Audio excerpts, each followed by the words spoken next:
Sam Neill, of course, you worked with Steven Spielberg. And Jurassic Park, of course, it's back now, Jurassic World, I think. And you've ruled out ever coming back. You could come back. You're still alive. No, I didn't rule it out. Oh.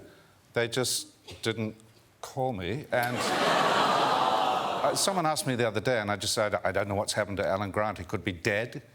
He could be in therapy, you know. Yes. For sort of dino trauma or something. or he might be an accountant in Des Moines. I don't know what's happened. No one knows what's happened to him. And I hadn't realised that the very first Jurassic Park, that got the, you know, the prestigious royal premiere, the royal charity premiere, didn't it? With, was it Charles and Diana then? Diana on her own. OK. For reasons I have no idea. But yes, I found myself sitting beside Diana in... I've told this story before, and my son is so embarrassed by it, but Diana was sitting here. It was in the Odeon, you know. Yeah. My son was sitting here. It's a drafty cinema, as you know, and the draft was going this way across. And as soon as the dinosaurs... My son was 10 at the time. As soon as the dinosaurs turned up, he started farting. But it was drifting towards that. And I had my dinner suit, and I thought, I'm sure she'll think it's me. I could feel the sweat stains just sort of growing on my dinner suit like this. And he didn't stop until the end. But he denies it to this day. And I'm sorry that she's not around. I can apologise, you know. It wasn't me. And that movie, it seems to me, maybe I'm wrong, that was kind of the first time we saw that quality of CGI, that, you know, like that. And that amazing scene where yourself and Laura Dern see the dinosaurs at the same time the audience see the dinosaurs. Right. What did you think you were looking at? Did you think it was going to be that good? I can tell you what I was looking at. And you know, it looks simple enough. But actually, what I'm looking at is Steven Spielberg with a big, long stick with a tennis ball at the end. Just waving it like this. And, you know, you have to look as stunned as you possibly can. It's not easy, this stuff, is it? No. Well, no, it's like, but that's like a masterclass in amazement. The internet loves Jeff Goldblum. Yeah. So many things of yours have hit the internet and then just taken off. Like this, I think this was the first one that became a thing. Yeah. The Jeff Goldblum is watching you poop. Have you seen that? I know I became aware of that. I don't know how they. Well, I think they did. But you print it off and then you put it on bathroom stall doors. Yes. Which I'm tempted to do it. It's good. It's a very good look as well. And then, of course, because your name is Goldblum, people have turned you into flowers. There are literally hundreds of these. Oh, I've only seen one. I haven't seen any. But, oh, OK. Well, have you seen this one? There you are on a sunflower. Oh, no, I have not seen that one. That's crazy. There's Jeff as a daisy. There you are. But this is my favourite. This is Jeff Dandelion.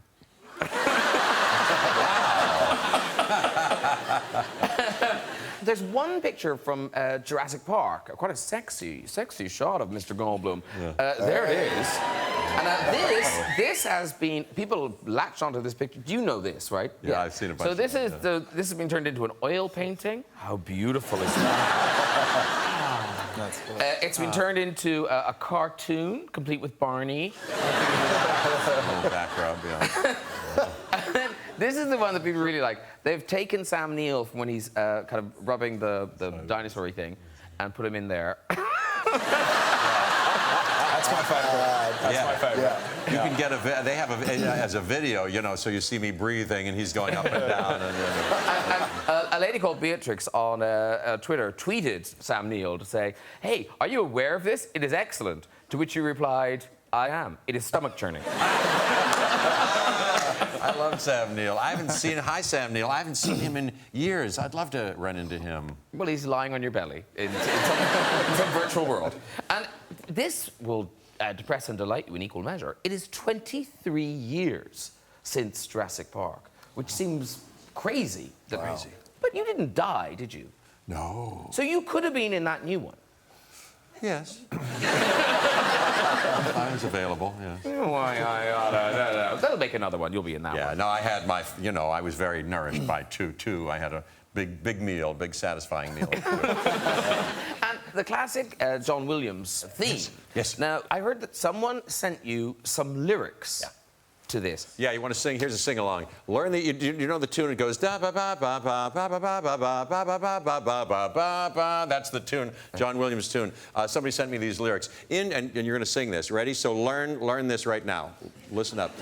In Jurassic Park, scary in the dark. I'm so scared that I'll be eaten. And follow me. Ready? Oh, One, well, two, let's do the music. So, cue the music. In Jurassic Park, scary in the dark. I'm so scared that I'll be eaten. That's it. Beautiful. Very good. Okay. They were excellent.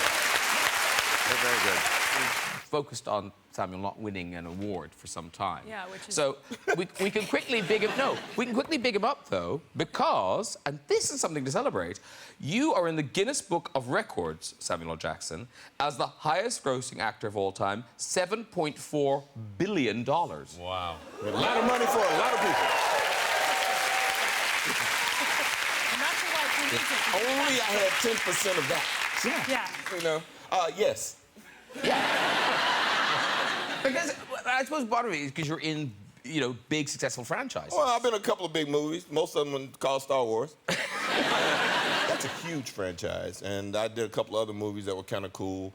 I remember when George told me I was going to pass Harrison as the #1 box office actor of all time. He was like, well, when this movie comes out, you'll pass him. And I was like, I'm probably going to pass him this year then, because I did a little movie called The Incredibles I think it's going to make some money. And it made some money. It was fine. It was fine. But, yeah, it's been kind of great being in some big movies. Yeah. Like, yeah. But Jurassic Park's a big old movie. But I like the fact that you aren't, you know, because you're very cool to it, but you're not shy about saying, I want to be in that film. Yeah. Like Star Wars, as you said. I want to be in Star Wars now, too, when JJ Star Wars. I mean, come on, Jedis fall from incredible heights, and a lot of them have lived with one hand. Yeah. You know, so I think I can handle it. I think they can just come back to life. Why can't they? Why can't the Jedi? Yeah, they can. You know, their midichlorians can reform and they can. Hey. There you go. I can't imagine knowing that much. You should see my cellar.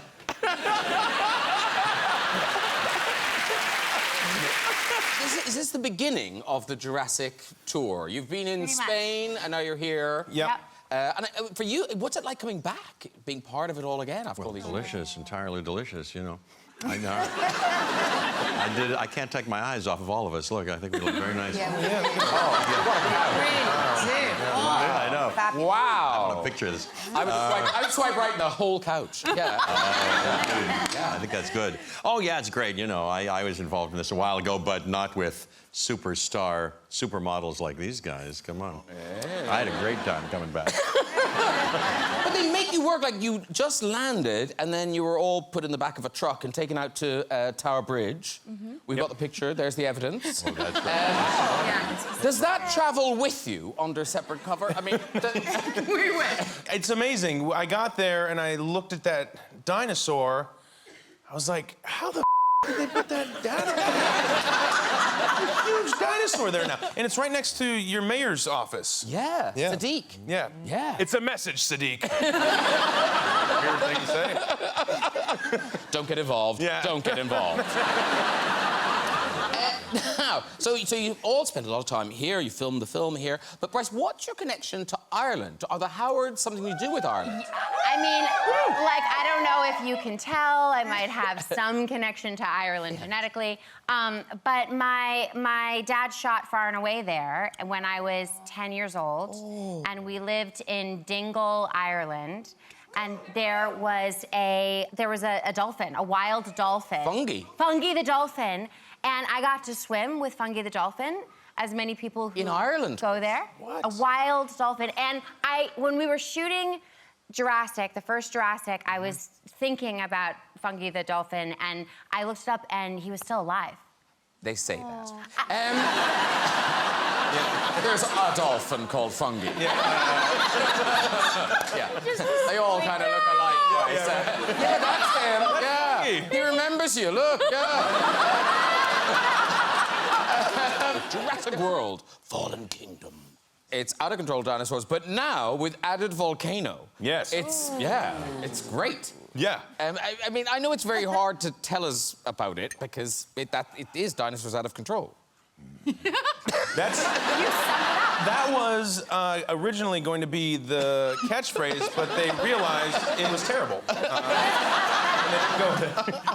Jurassic World, dinosaurs out of control. Nope. No one responded positively in the test group to dinosaurs out of control. It's hard. I mean, the thing is I think everybody people have come to expect something from a Jurassic movie. We're coming on the 25th anniversary of the original Jurassic Park, which is, I mean, one of the best movies ever. Thanks in large part to your wonderful guest, Jeff. And so I think, you really, you don't have to say too much, but it is important for us to acknowledge that there's this, catastrophic event that's destroying the island, and the story is expanding outward, and we're moving it off of the island. And obviously, Chris and Bryce, lots of action sequences, big chases and everything. Jeff, a lot of fine chair work from you. Thank you so much. Look, I can't get out of character. I still like to sit. I love to sit whenever I can.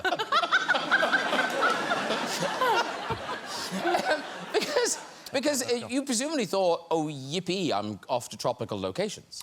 I never think yippee anything. I don't know. I used to, but no, I didn't think yippee. But no. Okay. But there is a new thing in this one for both of you: the underwater sequence. Yeah. That looked hard. Oh dear.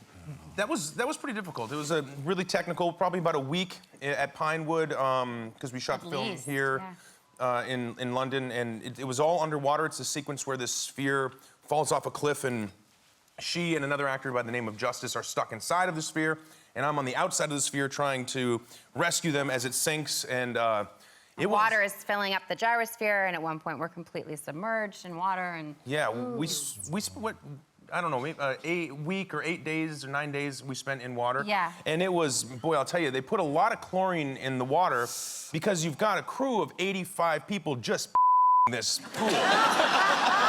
No one ever got it. No. People, we didn't have time for people to pee. So you knew people were peeing? Oh, I'm certain of it. Did a look come across their faces? Huh? People would suddenly just...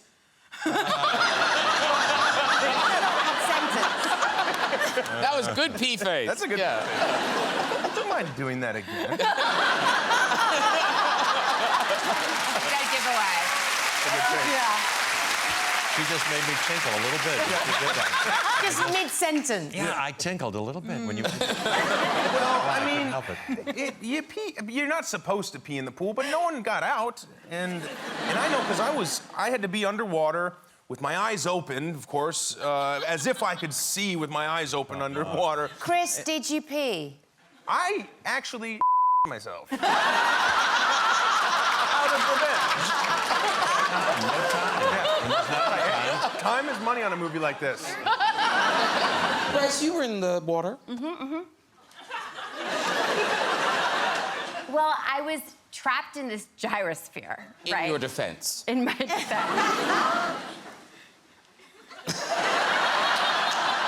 I just felt this freedom as I was working, you know what I mean? Like, I just was, like, really present. You didn't pee. Claire peed. Yes, there it is. Claire was panicked. Lost it. Yeah, she's such a good actress. Scared for her life. Yeah. Every time you've said that for the last, 7 months, I'm like... Wasn't my pee. I'm just so deeply ashamed. Oh, I forgive you. It's okay. But I really made an effort to stay as dehydrated as possible. Yes. The entire time. Samuel, Tom Jones, you've met. Yes, Do you remember where? I do. Yes, at the Greek Theatre. It was at a Sting concert, Oh, wow. and Sam was backstage, and I asked him what he was doing. You know, what are you up to? And he said, well, I'm doing this movie about there's these dinosaurs in it, but you don't actually see them. He said, I'm acting, I'm looking up and doing this, that, and the other, but they're going to be put in later on. So I don't know what's going to happen with it. Jurassic Park. Tell you. We know what happened to that, yeah. I was delighted to meet Tom, and I found myself in a circle where there was Tom Jones, the great Tom Jones, Herbie Hancock, the immaculate Herbie Hancock, Sting, and myself. And I thought, this is a super group. This has got to be a super group. But I'd be the sort of joke drummer, you know, that it's always the drummer. I met a few of those. Yeah. Andy, I know you're a big fan of Jurassic Park. Definitely. Oh, me Jurassic Park. too. Yeah. Me too. Everyone, hey! Because the new one finished? Do we know when that's going to see the light of day?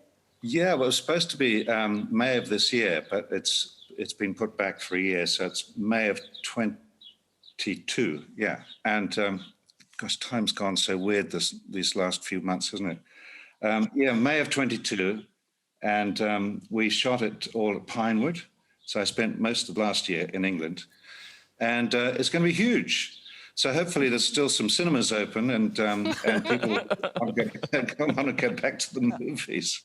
Well, hopefully you can come and tell us about it in May 2022. That'd be great.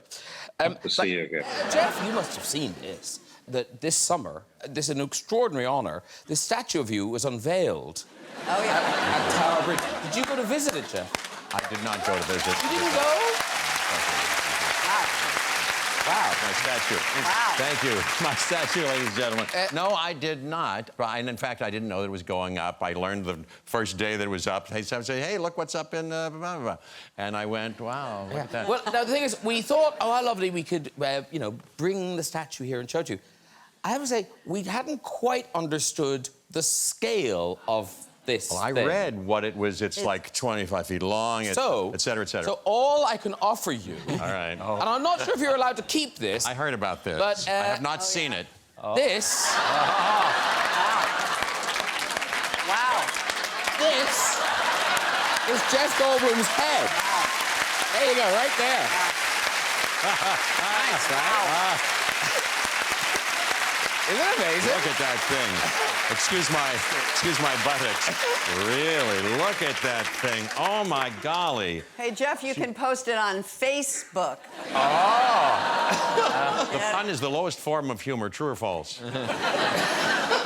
Let's see. Wow. Well, I thought it was made of, it's like papier-mâché. I thought it would be concrete of some kind. No, you can take that home. Well, I'm not sure we can give it to you. Are we giving it to him? No. No. No, somebody wants it back. I don't know what I'd do with it. No, it has to, doesn't it?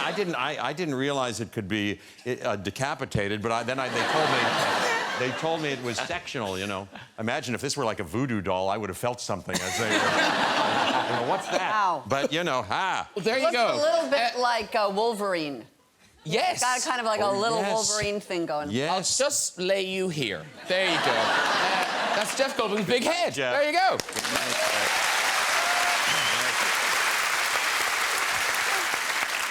You know, acting scared and things. Jeff Goldblum, you've done a lot of... You act scared, You Jeff. act scared. But was it Spielberg? He did a really good... In Jurassic Park, he was directing reactions. So talk us through what he did.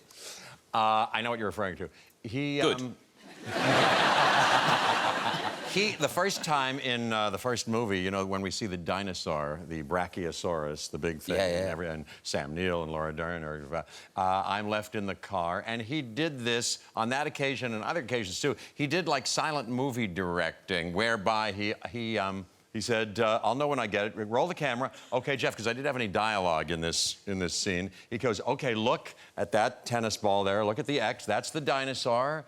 And Jeff, just...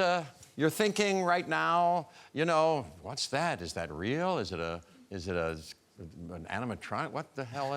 And then you're filled with okay, good. Now you're filled with an incredible wonder. You become 5 years old again. And now you laugh. You laugh, a freer laugh than you've ever laughed. And he does that a little bit. And okay, I got it. Cut, print. Isn't that a wonderful story? But do you do that? Have you ever done that with anybody who did that? I mean, bad directors have done a version of it where before action, they go, okay, Jeff, and they don't whisper in your ear, but they go, okay, Jeff, remember, your parents have just died, you're very upset, and go, action, you know. They do a version of that. Mr. Spielberg didn't do that. But we'll begin. We will begin with Chris and the hotly anticipated return of one of the most successful film franchises of all time, Jurassic World. Yeah. And in this country, it opens on the 11th of June. And now, I remember it, I was such a fan of the original ones, but you must have been a kid when the originals came out. I was 13 when I saw the original in the theater, and yeah, I just remember just being captivated by the idea that this was real, because everything I know about anything really comes from TV or movies. So, like, I felt like I walked out of there thinking, yeah, I have a pretty good understanding of genetics now and exactly how this works. You know, it seems so real to me that they could. It's the amber. I was like, that's the missing link. That's why we don't have dinosaurs with the amber. Now we have it, and the dinosaur comes out. It's super easy. So, 20 years since Jurassic Park went a bit wrong. So, obviously, insurance been upped. What's happened since? Who are you? Why is it all about you? Yeah, well, it's not all about me. Oh, it is. It is? Okay. Well, yeah, it's been 22 years since the events of the first movie. In this movie, you know, John Hammond, Richard Attenborough's character, had this dream of Jurassic Park, a park that would be based around these dinosaurs, like a luxury resort that would be a destination for the entire world. Well, now that dream has come to life. It's a real park. It's open. There are 20,000 people who come every day from all around the world to see dinosaurs, and it's like a big zoo meets Universal Studios or something. And essentially, you know, I don't know, dinosaurs flip out and kill people. Yeah. No, but it's funny and it's got all sides. It's a little bit sexy. It's got a little everything. Yeah. Yeah. That man on dinosaur action. Yeah. Improv. Did not see that coming. Improv. And proper acting. You did that actor thing of channeling an animal. Is this right? Oh yeah. Actually yes. Yeah. That's not a joke. No, you did. It was this thing. It's this thing. As what apparently some of the greats have done, I Googled, how do you act? Like In your trailer. Yeah, what's up with acting? And one of these things I've heard people do is that trying to just, you know, you can just do you, which works, or you can like maybe try to manipulate the way you look or the way you sound or like the rhythm of who you are. That's like things you can, you know, kind of tune and change a little bit. And so one of the things that I was trying to do was like change the way that I walked a little bit. And sometimes you can think of an animal, like what animal would this character be? And I thought of a dolphin because dolphins like to fight, they like to fish, and they like to f***. Those are three things these dolphins do. And They're very good at walking, though, are you? So I was like, first day I was like, I just figured they kind of lead with their forehead. So I was like, it's a body lead. It's like, what part of your body do you lead with? Because if you lead with the shoulder, it makes you walk one way. If you lead with your hips, you know, whatever you lead with, it can change how you carry yourself. And Jeff, so much of Hollywood is on pause right now. So the new Jurassic World movie that we thought we'd be seeing, what's the word on it? Does anybody know what's happening? Yeah, we plan to, as much as anybody can, given our uncharted territory. We're all in touch. I talked to Laura Dern and Sam Neill, Chris Pratt, Bryce Dallas Howard, and the wonderful director, Colin Trevorrow, who's written this third one, going to direct it. They had already done a bit of it. I wasn't in it yet. I was meant to leave this week to go to England, where it's all being shot. I would have been at Pinewood Studios right around now, but the calendar's changed. But every day I work on my part. This morning I went over my interesting speeches and scenes, and so I'm very excited about it. You're going to be so good by the time it's finally made. Good or burnt out. Absolutely, you know, brittle and mechanical. But Jurassic Park, it has taken on a relevance because that famous picture, of you reclining, people have used it in so many memes and so many things. I don't know if you know this. It is now available as a face mask. Yeah, that would be my #1 recommended face mask, of course. Well, isn't that something? I'm humbled and honored, and yeah. Yeah, Jeff Goldblum will sit on your face. That is terrific. Well, good luck. We're talking of fan favourites. Jonathan Bailey, you're now in part of the kind of Jurassic World, the new movie that's coming out this year. So presumably... Did you get involved in big stunts in that? There were a few, cunning stunts, yeah. There's lots of harness work, actually, in that film, yeah. For the character. Okay. So I was sort of rigged up for about a week, hanging off a crane with the biggest wedgie of all time. With Scarlett Johansson, so it was fine. Yeah, she cheered me up. Jamie owns a horse. Jonathan, you don't own a horse, but you have a horse that you love. There's a horse I love. Called Jack. Word. Oh, I'd worked I think we got a picture of Jack. So there he is. This is Jack. He's beautiful. That's a beautiful horse. Yeah, and I mean, obviously, when you've reared them and you look after them, they are the most beautiful creatures. But I worked with Jack for 6 months and trained with him, and the one thing I knew that basically this was on Bridgerton, and I got offered Wicked, and I went to go and see John Chu, the director. And you brought the horse. Well, I read the script, and I said yes before reading through it, and then I was like, oh, great, there's a horse, great. You know, called up Jack, he was up for it, so I then went. And so it was amazing. But So Jack is also in Wicked? He's in Wicked, yeah. He is Fiero's horse in Wicked. But he's also, he lives on a farm just out of London, and you can go back and visit him and ride him. But there was one, I went one day and they were like, yeah, Emily Blunt and John Krasinski's just been here. Emily Blunt's just been on Jack. And I sort of felt that Jack was looking at me as if he was like, she's a real actress. But he's clearly, you know, I mean, all horses are amazing, but there is something very special about Jack, and he's got more credits than anyone. Yeah. Wow. It's amazing. And so will he be back in the new Bridgerton? He's playing a dinosaur in...